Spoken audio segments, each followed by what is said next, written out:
വിമലെ,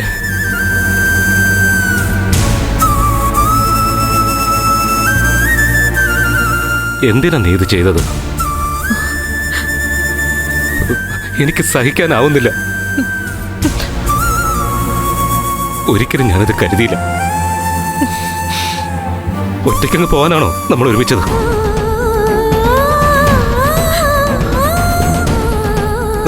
പിടിച്ചു നിൽക്കാനാവാത്ത വിധം വിഷമങ്ങൾ ഉണ്ടായിരുന്നെങ്കിൽ എന്നെ ഒന്ന് വിളിക്കാമായിരുന്നില്ലേ നിനക്ക്? എന്താ ഉണ്ടായത്? ഇതിന് മാത്രം എന്തായിരുന്നു പ്രശ്നം? എന്റെ വിധി. എല്ലാം അവസാനിപ്പിച്ച് പോവാൻ നോക്കിയതാ. ഈശ്വരൻ അത് അനുവദിച്ചില്ല.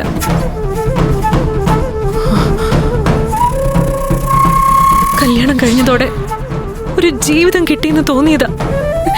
എന്നെ നോക്കാനും ശ്രദ്ധിക്കാനും ആരോ ഒരാളുണ്ടെന്ന് കരുതിയതാ.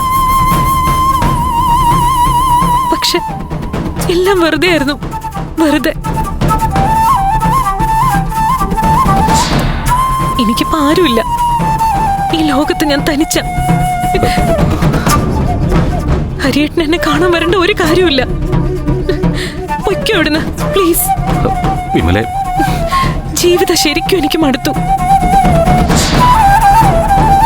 ഹരിയേട്ട, ഈ ലോകത്തുനിന്ന് ഞാൻ പോവാൻ നോക്കിയത് വെറുതെ അല്ല. മനസ്സ് മടുത്തിട്ട. ആർക്കും രക്ഷിക്കാൻ പറ്റാതെ വന്ന ഞാനത് ഇനിയും ചെയ്യും. അതുറപ്പാ. ഈ മുറിവ് ഉണങ്ങുന്നതിന് മുമ്പ് തന്നെ വിമല ഇല്ലാതായിരിക്കും. എന്റെ ശവം കാണാൻ വന്നാ മതി നിങ്ങളിനി. മോളെ, നീ ഇങ്ങനെയൊന്നും പറയരുത്. എനിക്ക് സംസാരിക്കാനുള്ളത് നിങ്ങളോടാ. നീ ഇങ്ങനെ വിഷമിക്കില്ലേ വിമലെ? എന്ത് പ്രശ്നം ഉണ്ടായാലും നമുക്ക് പരിഹരിക്കാം. എങ്ങനെ പരിഹരിക്കും? എന്ത് പരിഹാരം നിങ്ങൾ കാണാൻ പോകുന്നേന്ന്?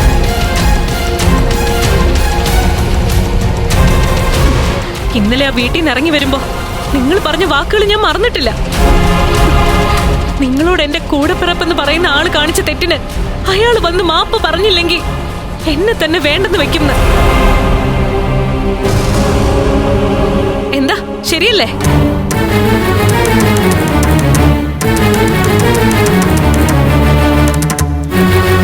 കഴിഞ്ഞതെല്ലാം നീ മറക്ക്. എനിക്ക് ആരോടും ഒരു വിരോധവുമില്ല. ഇനിയും നീ അതൊന്നും മനസ്സ് വെച്ചോണ്ടിരിക്കരുത്. ശരി, എന്നാ ഒരൊറ്റ ചോദ്യം മാത്രം. ഈ നരകത്തിൽ നിന്ന് എന്നെ എന്നേക്കുമായിട്ടൊന്ന് രക്ഷപ്പെടുത്തി കൊണ്ടുപോകാൻ പറ്റൂ ഹരിയേട്ടന്? നിങ്ങളുടെ വീട്ടിലേക്ക് കൂട്ടിക്കൊണ്ടുപോകാൻ പറ്റുമോ? എന്താ ഒന്നും പറയാത്തെ? നിങ്ങളുടെ അമ്മയും അമ്മാവനും പറഞ്ഞിരുന്നല്ലോ, നാടൊട്ടുക്കും അറിയിച്ച് നമ്മുടെ കല്യാണ ചടങ്ങുകൾ നടത്തി എന്നെ ആ വീട്ടിലേക്ക് കൊണ്ടുപോവാന്ന്. കേട്ടപ്പോഴേ എനിക്കറിയായിരുന്നു എന്നെ പറ്റിക്കുകയാണെന്ന്, എന്നെ ഒഴിവാക്കാനാണെന്ന്. നിങ്ങളും കൂട്ടത്തിൽ നിന്ന് കളിച്ച കളിയാണെന്നാ എനിക്കിപ്പോ മനസ്സിലാവുന്നത്. ഏയ് അല്ല, അങ്ങനെയൊന്നും ചിന്തിക്കല്ലേ വിമലെ. എനിക്ക് നീയേ ഉള്ളൂ. നിന്നെ എനിക്ക് വേണം. ഈ പറഞ്ഞത് സത്യമാണെങ്കിൽ, ഈശ്വര സന്നിധിയിൽ വെച്ച് നിങ്ങൾ അണിയിച്ച ഈ താലി സത്യമാണെങ്കിൽ, ഇപ്പൊ ഇവിടുന്ന് മടങ്ങി പോകുമ്പോ എന്നെയും കൂടെ കൊണ്ടുപോകണം. ഭാര്യയായി കൂടെ നിർത്താൻ. എന്താ പറ്റുമോ?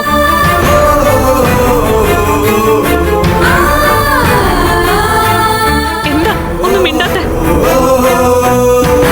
നിങ്ങളത് ചെയ്യില്ല അല്ലേ? എന്നെ കൊണ്ടുപോയി സംരക്ഷിക്കാൻ നിങ്ങൾക്കാവില്ല. അതിനുള്ള ധൈര്യം ഇല്ല നിങ്ങൾക്ക്. നിങ്ങൾ ഇപ്പോഴും എപ്പോഴും ആ നശിച്ച അമ്മയുടെ മകനാ. ആ സ്ത്രീയുടെ മകൻ മാത്രം. ആ സ്ത്രീയുടെ വാക്കുകള് തള്ളിക്കൊണ്ടുപോയി നിങ്ങൾക്ക് എന്നെ ഭാര്യയായിട്ട് സ്വീകരിക്കാൻ പറ്റില്ല. എന്നെ അംഗീകരിക്കാൻ നിങ്ങൾക്ക് പറ്റില്ല. ശരി, ഇനി നിർത്തിക്കോ. എനിക്കിനി നിങ്ങളെ കാണണ്ട.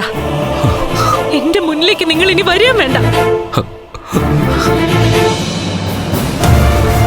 ഇവിടെ നിൽക്കരുത്. പൊയ്ക്കോ ഇവിടുന്ന്. പോവാൻ.